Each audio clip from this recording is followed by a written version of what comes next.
Hello folks, and welcome to another video. I hope you're doing well. What have we got for you today?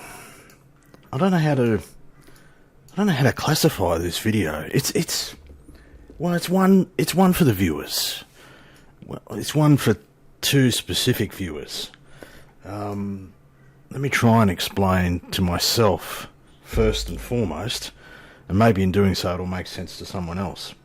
The aircraft on your screen is the Cessna 310, one of the best GA birds in the sim, and I do enjoy it. I haven't flown it for a while, but I have enjoyed it very, very much. The Milviz / Blackbird rendition of the 310.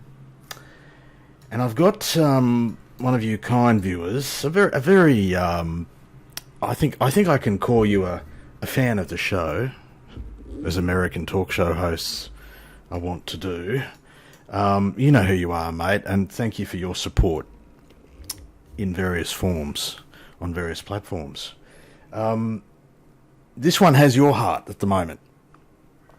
You shared that in a response to a video the other day, and you also were very kind enough to share your landing technique with me as well, because this one is an interesting bird to land well. It takes skill, which is precisely why I've never achieved it. So it got me sort of thinking, maybe I should revisit this bird and maybe try something a little different. So that's part of the reason behind this video. The second part of the reason has to do with the location. It's a very lonely ramp. It's a huge ramp, isn't it? Have a look at it. It's a lonely old place to be, and I'm flying alone today as well. Now this is just a Lonely Hearts video. This one goes out to all the lonely hearts out there, folks. But coming back to the second viewer, happened to mention that he hails from near this part of the world. In fact, we're going to end up at his hometown by the end of this video. That's the plan anyway. You know who you are, mate. Well, you will know who you are once I show you the flight plan. So let's do that. Alright, so little nav map. We're in the dead centre of the United States. I mean, geographical dead centre. Pretty much. State of Kansas, folks. Don't get here very often. But I was inspired to visit the fine virtual folks of Kansas via that comment from that kind viewer, who hails from Wecheeta, Kansas, or as I used to refer to it, Wecheeta.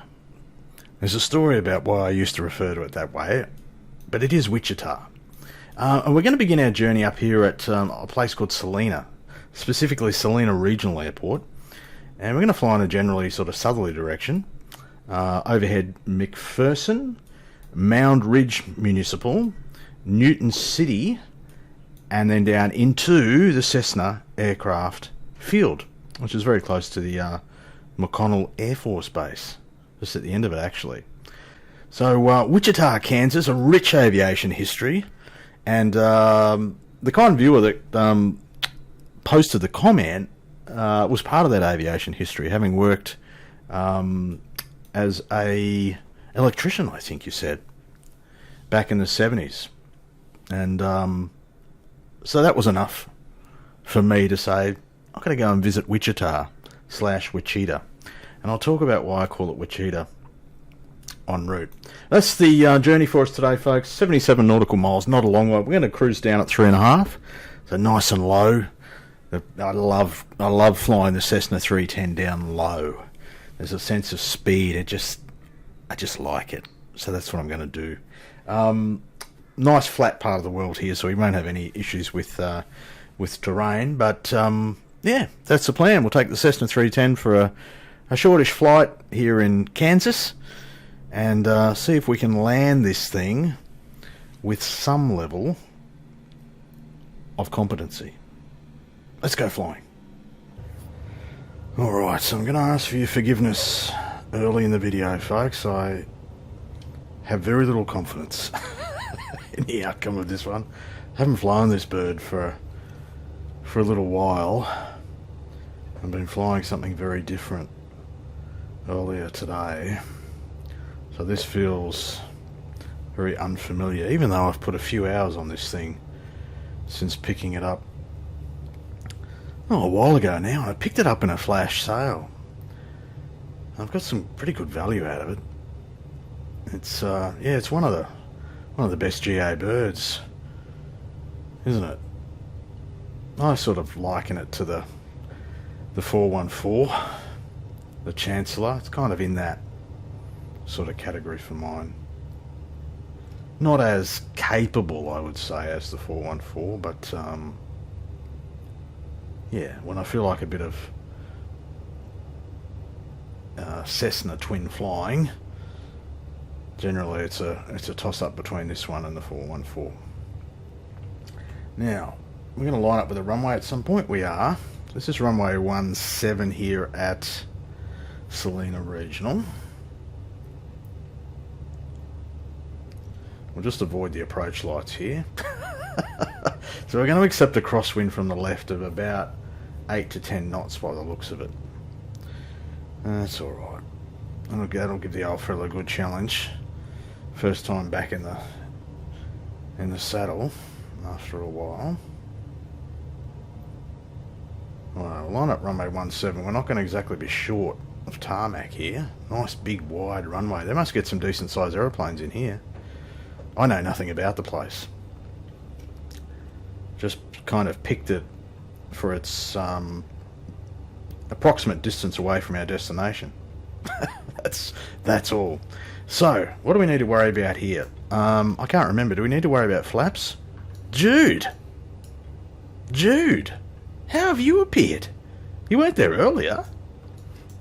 Jude, don't take this personally, but I don't want you to be a part of this video. You're just an unwanted distraction for an old man.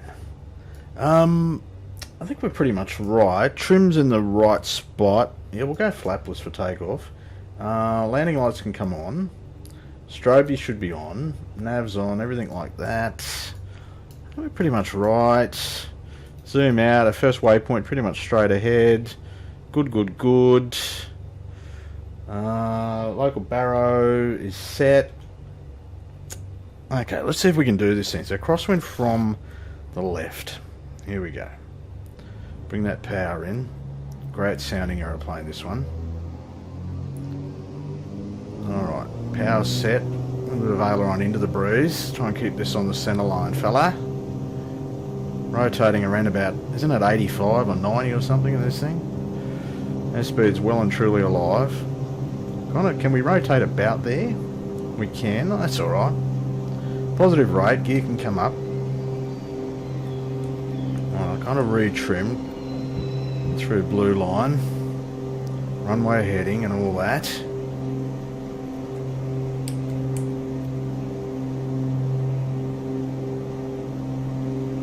Alright, so far so good. Come back a little bit on the power. Climb out at about 1,000 feet a minute. We're not going to go that high. Looking for 3.5. Now, I've got my doubts about the functionality of this autopilot in this version of the sim. I can't seem to get the dials and knobs to do anything. Anyway, focus, fella. Take up your magenta. 120 knots indicated. Alright, so Georgie, can you do anything here, mate? I go heading. If I go heading and autopilot, what happens? Nothing. Alright.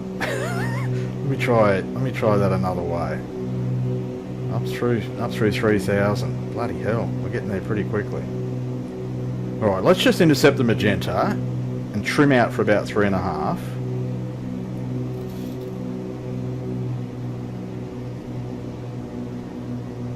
Alright, which won't be too far away. Look at this, look at the terrain out here, flat as a pancake, isn't it? Righto, here we go. 3.4, 3.5, we'll kind of retrim.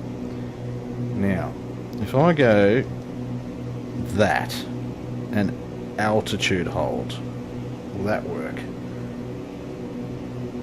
What's happening? Georgie, are you in command, mate? We're still climbing, Georgie. What's going on? Sorry, folks. I'm not sure whether Georgie's completely with it here or not. It kind of seems that he is. We seem to be on the magenta. Bang on. Laterally. We seem to be holding 3.6. Now we're kind of making good time here at 3,500. We're getting along at 180 knots indicated. Almost about the same ground speed. That doesn't quite work out. Oh, we're tazzing. No, it does work out. That's all right. Anyway, this is the 135, Highway 135 on the left-hand side. Locals will know that. Don't ask me what the road on the right-hand side is, but basically we're following the 135 all the way down to Wecheeta. The only person that I can recall ever having met in real life from Wecheeta, Kansas, was a guy by the name of John. I don't remember his last name, which is probably a good thing for him. This goes back a long way. John was an IT guy, way back. Jeez, 30 years maybe ago. An American fella, obviously, hailing from Wecheeta. And he used to introduce himself as being out of Wecheeta, Kansas. That's how he used to say, not from Wecheeta, out of Wecheeta. And this is the thing I've noticed Americans do. I just don't know why. Some say from, some say out of, or outer. What's the line there? Do you say that you're out of a place when you've from the place but you've left it? Is that what I don't know. Maybe an American can chime in here. Anyway, John was out of Wecheeta, Kansas. Worked in IT. It was an Australian company. He was the only Yank. I don't know, maybe we didn't have IT people in Australia back then. I don't know. But we imported this fella. And the only IT guy in the company. And he used to sit in a server room by himself, a locked server room. Do we still have server rooms? I don't know. Everything's in the cloud now. Anyway, he used to sit in the corner of a server room, John from Wecheeta, Kansas, and we used to rile him up a bit, give him a bit of stick, and we'd refer to his hometown of Wecheeta as Wecheeta, just to rile him up. And the more he got worked up, the more we'd say it. And people didn't like John, you might have guessed. He was a weird fella. Anyway, there was one day there where I had need to knock on the door. You had to knock on the door, but you couldn't get in. He had to open it from inside. Knocked on the door, expecting to see John's furry face appear. And it was some other bloke, an Aussie bloke, actually. And I said to him something like, "Hey, you're not John." And he said, "Well, thank Christ for that." I said, "What's happened to John? Where's he?" He said, "John's left." Had left? I didn't know he was leaving. To which this bloke said, "Neither did he." You see, John disappeared real quick. He was found to be doing something dodgy. That much we knew, the staff knew, we just never knew why, and we could never get the boss to spill the beans on exactly what happened. But this guy got marched pretty quickly. He was up to no good in that server room. And that was John from Wecheeta, Kansas. Folks, I'll see you for an approach. Alright, that's Wecheeta. Over there, the main sort of township. The city of Wecheeta. The 135 is on our right. Yeah. And we'll be coming over, according to my information, Chisholm Creek. Does that sound familiar to locals? Eastborough? Bel Air? Hey, I'm almost sounding like a local myself here. If only I didn't refer to it as Wecheeta, hey? The Air Force Base is ahead. We're landing short of the Air Force Base. A single strip down there at Cessna Field. Runway, what? 17. would appear to be the go. Now we've got 10 miles to run. We should probably think about a descent before too long. We've got, if that wind holds up, we should be landing into the wind, which is always a positive. There we go. Wecheeta starts to pop in before us. I'll take an external before I start the descent. There you go, just have a bit of a look. That looks pretty well represented, having never been there myself. I make these bold claims on this channel, folks. But that looks about right. Although there's a pretty big change here. It goes green to brown. It's a pretty hard brown. Yeah, she's a bit dry. Haven't turned the sprinklers on this part of the neighbourhood for a while. Anyway, flight simulation video, pal. You do actually need to do some flying. But we'll give Georgie a rest. Right, so our strip is down here, right? I reckon. Local barrow, we'll set that for what it's worth. We've got to start to slow down. Now, I think the secret here, and thank you, mate, for sharing your landing technique. I read that with some interest. I'm not going to be able to replicate it. I was going to try, but I know when I'm beaten. What I did take away from it was that full flaps equal mucho drago, and that you need to land with a bit of power on. So that those two things are probably explain my my previous poor landings. So I'm going to keep the power on a little bit longer than what I have, and get ourselves slowed down a little bit earlier. And we need to get under about 150 or something to get first stage of flap right. We're going to end up a little too high here.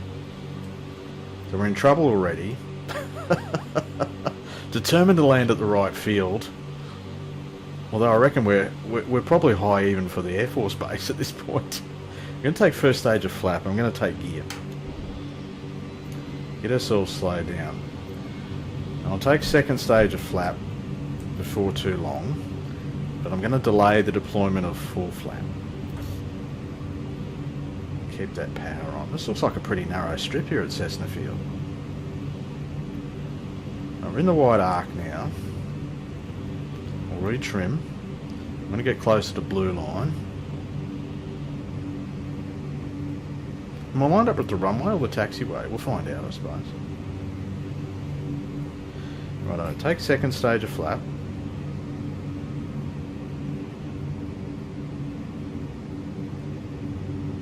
I think it's the one on the strip on the right.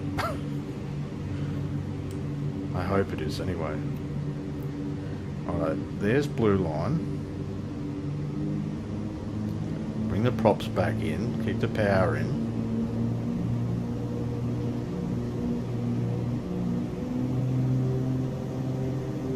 We're high, that's okay. I'm going to take a very late deployment of full flap. Here we go, runway 17 Cessna Field, folks. I'll take full flap now. She gets very draggy. Keep the power in. Bobbing around a bit. Wind straight down the strip. Alright, we're high. Oh, geez, she's choppy. Keep the power in. Too much? Yep. Oh, jeez. Oh. Yeah, okay. So really, no better than the past. Too much power there, I think. Floated it out and it got very, I don't know, twitchy. It got weird there in the flare. And landed really quite firm. Made a real meal of that. We'll get off to the left-hand side here. The photogrammetry is not good here in Wecheeta. Anyway, look, thank you to the kind viewers who kind of combined together to provide me with some inspiration to do the flight. Completely botched that landing, But that's on me. And thank you to everyone for your support. This has been a bit of a reacquaintance with the Cessna 310 on a flight here in Kansas. Until we next meet, folks, stay safe, enjoy your simming, and bye for now.